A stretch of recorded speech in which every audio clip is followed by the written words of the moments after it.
कृपया वीडियो को like share अवश्य करें। पहली बार आए हैं तो सब्सक्राइब अवश्य करें। धन्यवाद। ओम शांति। ओम शांति।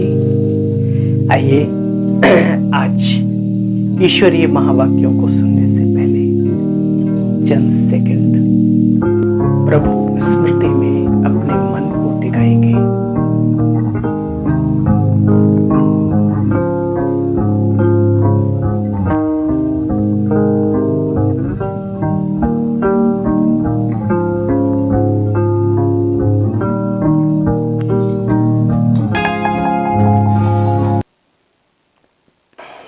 ओम शांति। बाबा का बनना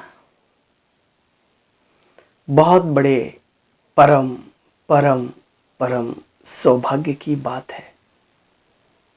बनने के बाद बाबा की बातों को समझना उससे भी बड़ी बात। और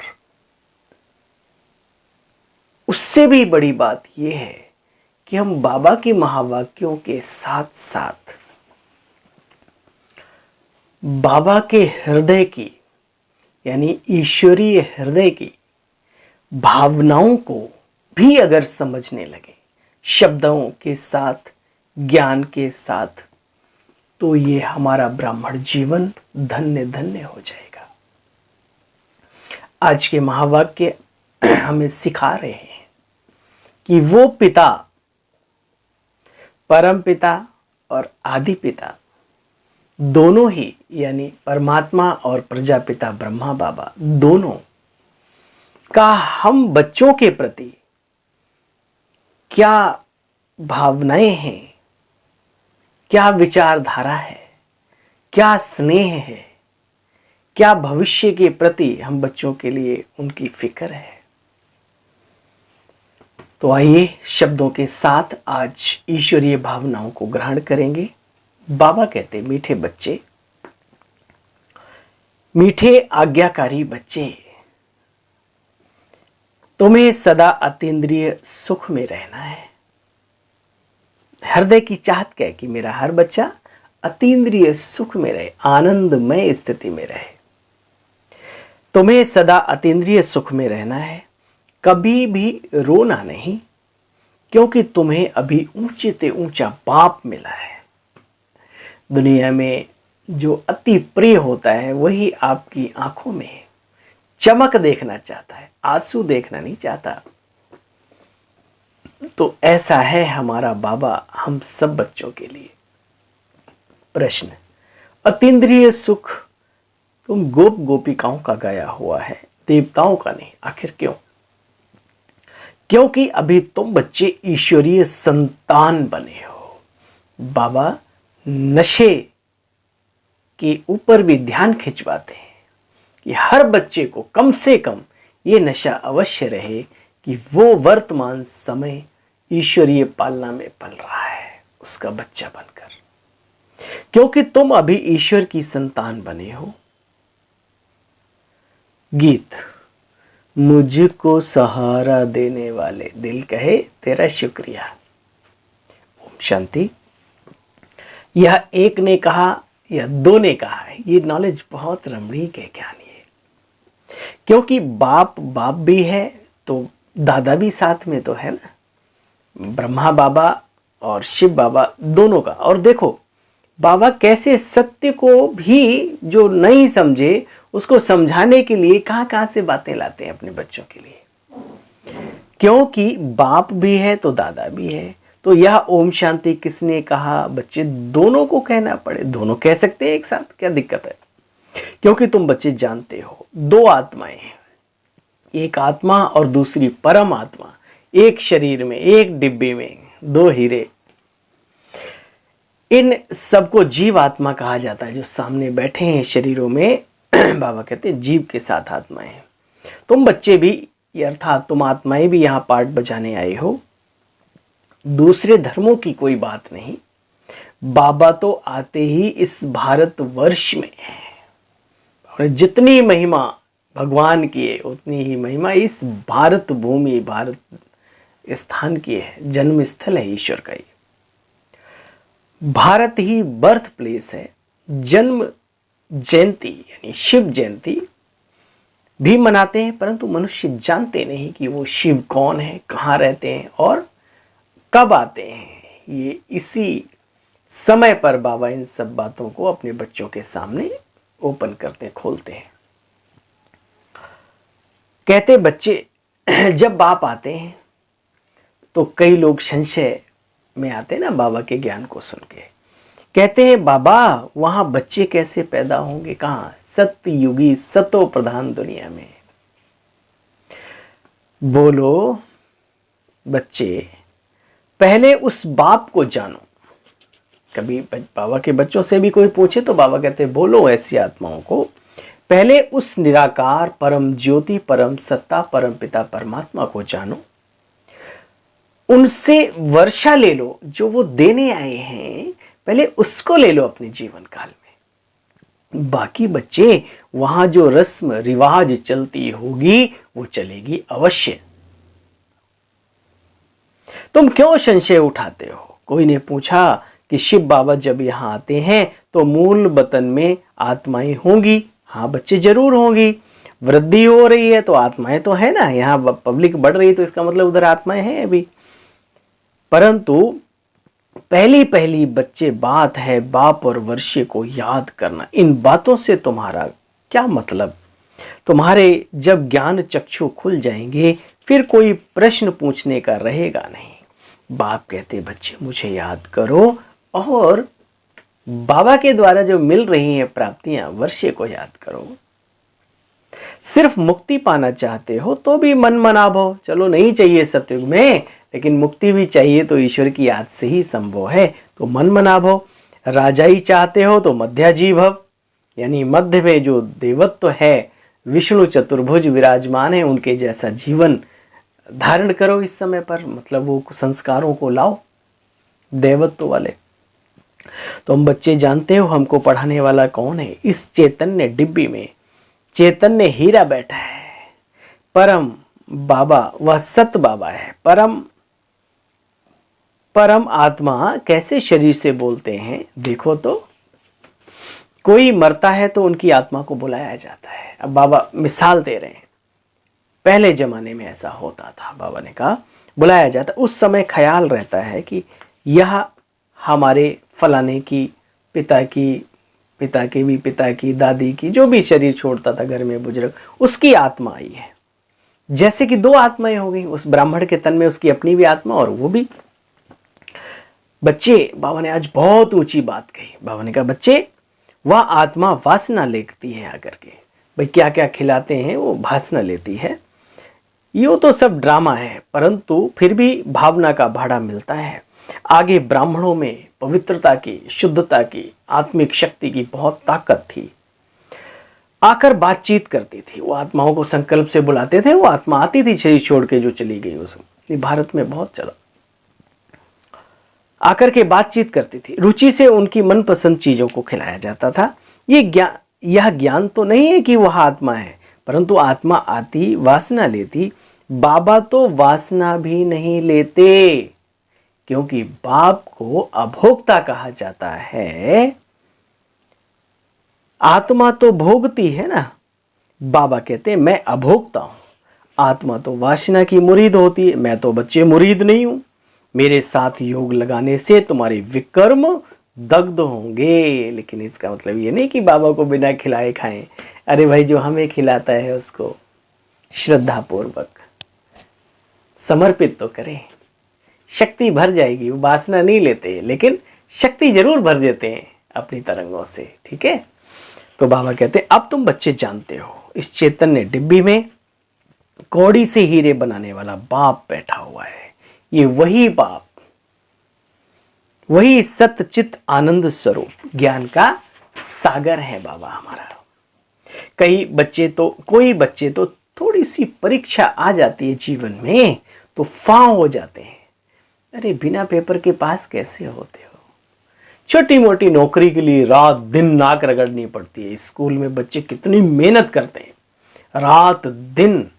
मेरा अनुभव है, कि मैंने ऐसे बच्चों को देखा है, घर से दूर एक छोटे से रूम में, पीजी में, छोटे 4 5 6 सो ही सकते हैं, बस करवट भी नहीं, वो ऐसी ऐसी जगह पढ़ कर के और आईएएस ऑफिसर जाकर के बनते हैं, कोई टीचर बनता है, कोई कलेक्टर बनता है, कोई क्या बनता है इस जीवन के लिए। तो बाबा कहते हैं आप सतयुगी दुनिया में इतना ऊंच जा रहे हो तो कुछ थोड़ी बहुत बातें तो आती हैं ना, तो उसमें फा नहीं होना चाहिए, निरुत्साहित नहीं होना चाहिए, सफ़र को छोड़ नहीं देना चाहिए। बाबा कहते फा हो जाते हैं, नहीं तो बच्चों का कहना है बाबा, ओ मीठे प्राण प्यारे बाबा, आप जो खिलाओ, जैसे खिलाओ, चाहे मारो, चाहे प्यार करो, जहां रखो, जैसे रखो, समर्पण का भाव है ये। जो समर्पण कर लेता है अपने आप को, अरे कोई मनुष्य के सामने समर्पित करता है तो क्वेश्चन नहीं उठाता, यहाँ तो ईश्वरीय कार्य है। तो बाबा कहते हैं चाहे जैसे रखो, हम तो है तेरे दीवानों में, प्यार करो या ठुकरा दो। बाबा ठुकराता नहीं, लेकिन अपना समर्पण भाव है ये। सपूत बच्चे तो आज्ञाकारी होते हैं बच्चे। बाबा कहते हैं हे मीठे लाडले बच्चे, सुख सागर के सुख स्वरूप आत्माओं, कभी भी रोना नहीं। तुम्हारा इतना बड़ा बाप साजन, उनका बनकर के फिर तुम रोते क्यों? स्नेह के आंसू आए वो एक अलग बात है, दुख फील नहीं होना चाहिए। अभी भी दुख फील हुआ तो इसका मतलब हमने अपने आप को समझा नहीं, ईश्वरीय ज्ञान को नहीं समझा, ईश्वरीय सत्ता को भी हमें समझा नहीं। तो बाबा कहते मैं तुम्हारा बड़ा बाप बैठा हूं ना, चिंता किस बात की है? बाप पर कुर्बान जाएं, बलिहार जाएं, तब वह अंदर में याद रहे और खुशी भी बनी रहे, खुशी का पारा चढ़ा रहे।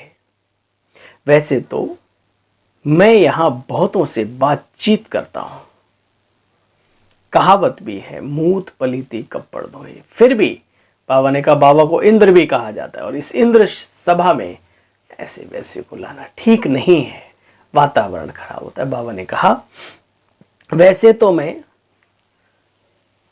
यहां बहुत बच्चों से बातचीत करता हूं, परंतु ईमानदार, सपूत, अच्छा बच्चा जो होता है उस पर प्यार जाता है।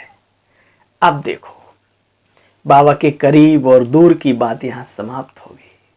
गुलदस्ते बहुत बाबा को देते हैं, मिलन तो बहुत सामने, वीआईपी, वीवीआईपी, XYZ जो भी है वो सिस्टम है, लेकिन दिल का प्यार सपूत बच्चों पर ही जाता है बाबा का, ये भी पक्की बात है। देखो बच्चे, लब जाता है सपूत और ईमानदार बच्चों पर। इन बातों को तुम बच्चे जानते हो।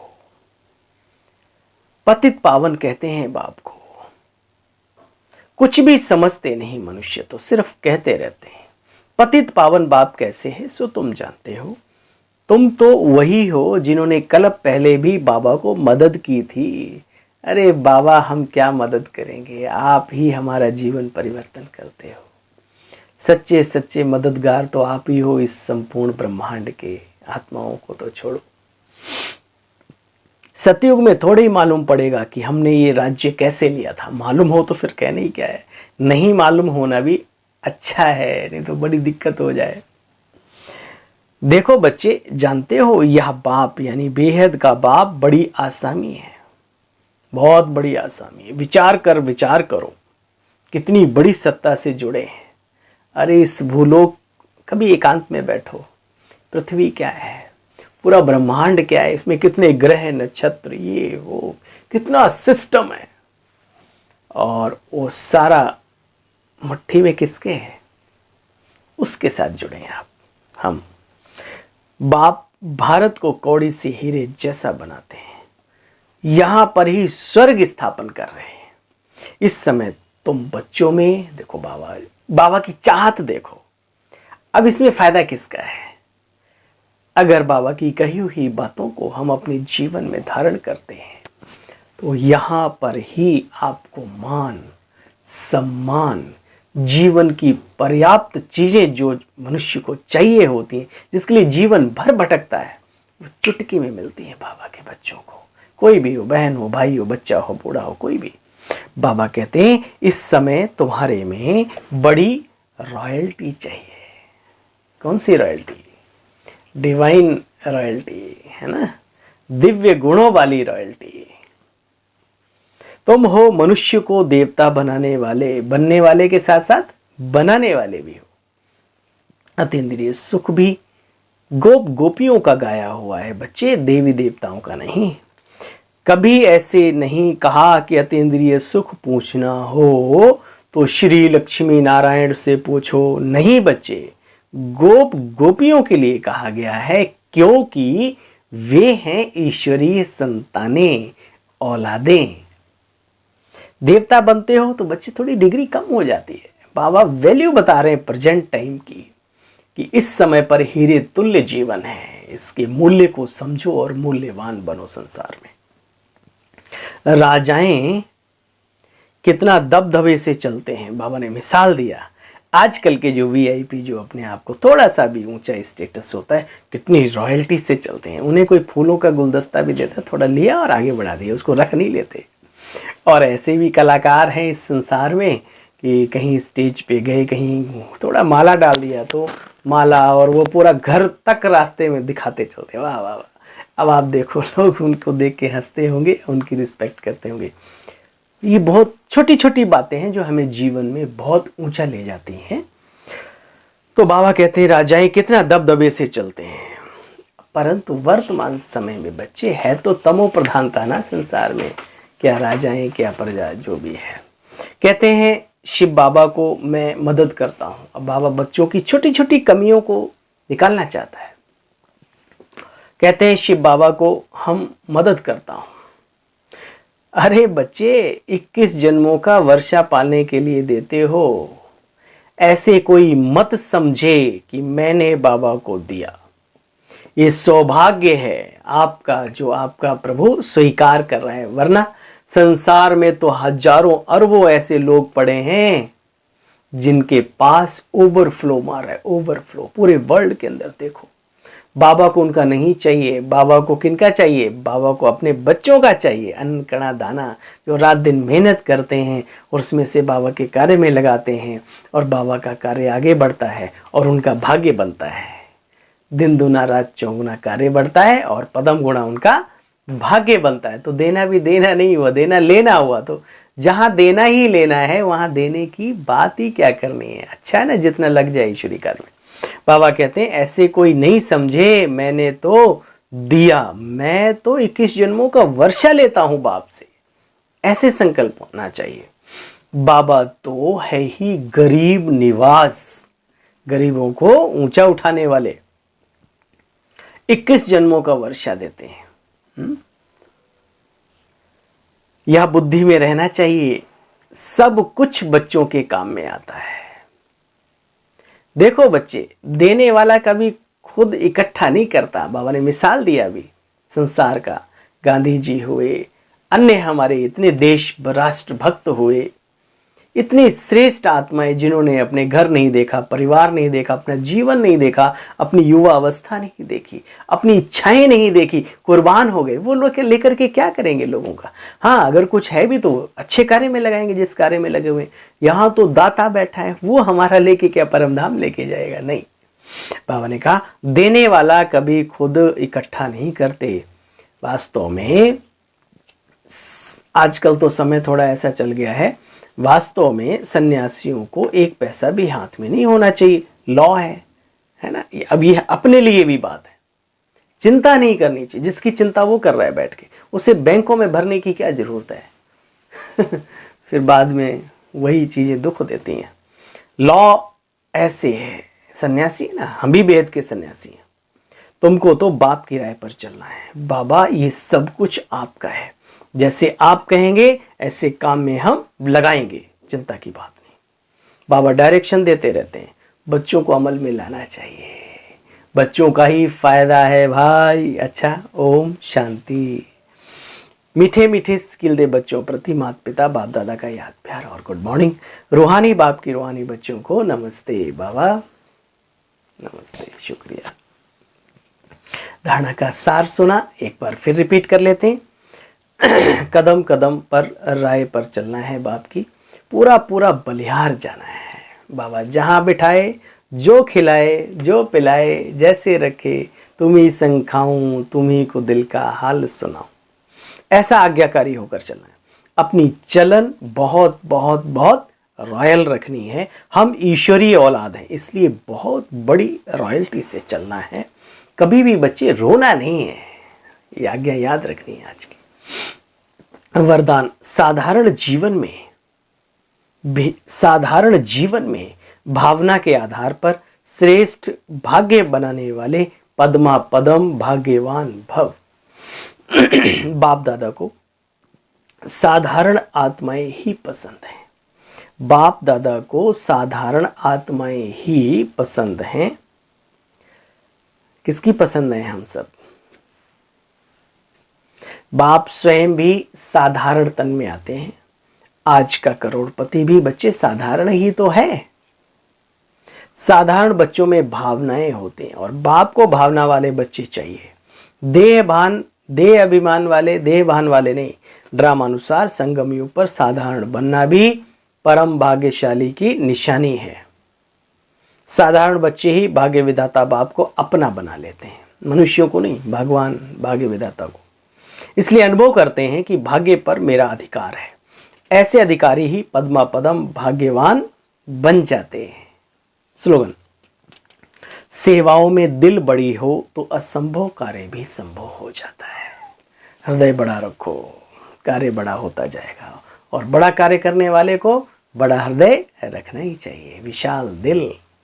सेवाओं में बड़ी दिल हो तो असंभव कार्य भी संभव हो जाएगा। ओम शांति, ओम शांति। कृपया वीडियो को लाइक शेयर अवश्य करें। पहली बार आए हैं तो सब्सक्राइब अवश्य करें। धन्यवाद। ओम शांति।